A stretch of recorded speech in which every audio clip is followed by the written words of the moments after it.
Oke, kali ini kita akan bahas sesuatu yang keren banget, lem super. Tapi yang bikin ini spesial, lem ini dibuat dari limbah. Pernah kepikiran nggak sih, ada zat yang nggak kelihatan tapi perannya penting banget buat menyatukan begitu banyak benda di sekitar kita setiap hari? Jawabannya, iya, lem atau perekat. Kelihatannya sepele kan? Tapi di baliknya ternyata ada ilmu pengetahuan yang rumit dan ada sebuah tantangan besar yang lagi coba dipecahkan para ilmuwan. Baiklah, mari kita bedah masalahnya. Jadi gini, nggak semua lem itu diciptakan sama. Dan ternyata bikin lem yang sempurna itu, wah dilemanya rumit banget. Jadi, di satu sisi, kita punya lem dari minyak bumi. Kuat banget, tahan air, top lah. Tapi, seringnya beracun dan sumbernya nggak bisa diperbarui. Nah, di sisi lain, ada lem hayati, ramah lingkungan, jelas. Cuma, ya gitu, biasanya lemah dan gampang rusak kalau kena air. Jadi serba salah kan? Tapi, gimana kalau solusinya bukan milih salah satu? Gimana kalau jawabannya justru tersembunyi di tumpukan limbah industri lain? Kenali nih, dua jagoan kita yang gak disangka-sangka. Yang kiri ini protein dari tanaman camelina, ini sisaan dari produksi biodiesel. Terus yang kanan itu kraft lignin, polimer alami yang melimpah banget dari limbah pabrik kertas. Ya, benar, dua-duanya ini tadinya cuma dianggap sampah. Nah, yang menarik, kalau mereka sendirian, dua-duanya ini punya kelemahan. Perekat dari protein camelina aja itu lemah banget. Sementara lignin, meskipun banyak, strukturnya itu padat dan kaku, jadi susah bereaksi sama apapun. Ini nih, teka-teki ilmiah yang harus dipecahkan. Disinilah letak kejeniusannya. Para ilmuwan nemuin cara buat makeover total si lignin yang bandel ini, mengubahnya dari bahan yang diem aja menjadi bahan yang super reaktif. Prosesnya namanya depolimerisasi. Gampangnya gini deh, bayangin kamu punya bongkahan batu raksasa yang susah dipindahin. Nah, depolimerisasi ini kayak proses mecahin batu itu jadi kerikil-kerikil kecil yang sekarang jadi gampang banget buat dipakai ngebangun sesuatu. Keren kan? Terus gimana caranya? Mereka pakai proses oksidasi dengan hidrogen peroksida, terus ditembak pakai gelombang ultrasound biar makin cepet. Kombinasi ini benar-benar efektif buat menghancurkan struktur kaku si lignin.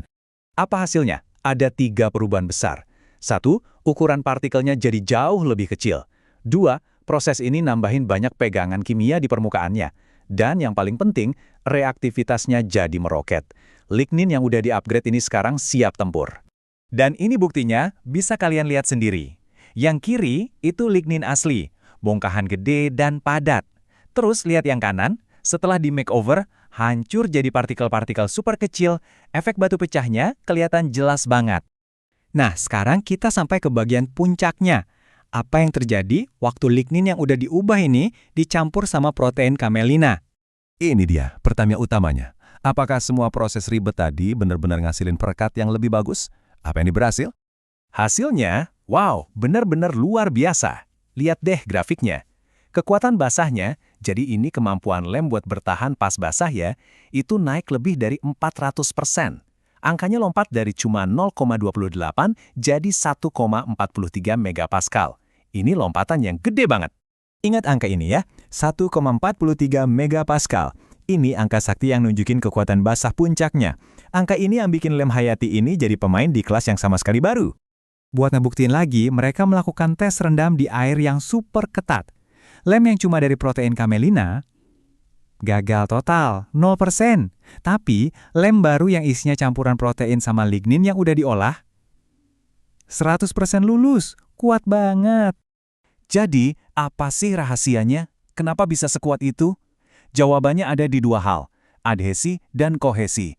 Lignin yang udah dimodifikasi ini ningkatin adhesi, kemampuan lem nempel ke kayu, dan juga kohesi, kemampuan lem buat nempel ke dirinya sendiri biar solid.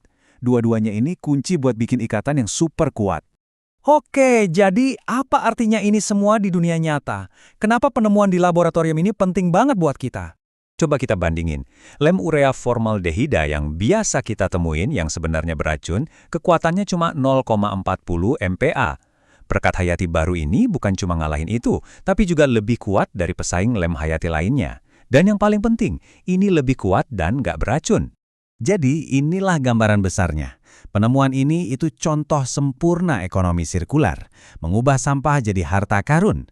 Kita dapat produk super kuat yang berkelanjutan, plus ini bisa jadi peluang ekonomi baru buat industri biodiesel dan kertas. Win-win solution banget.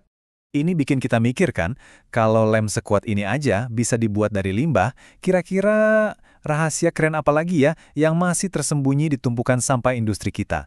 Kayaknya masa depan kimia hijau itu udah di depan mata.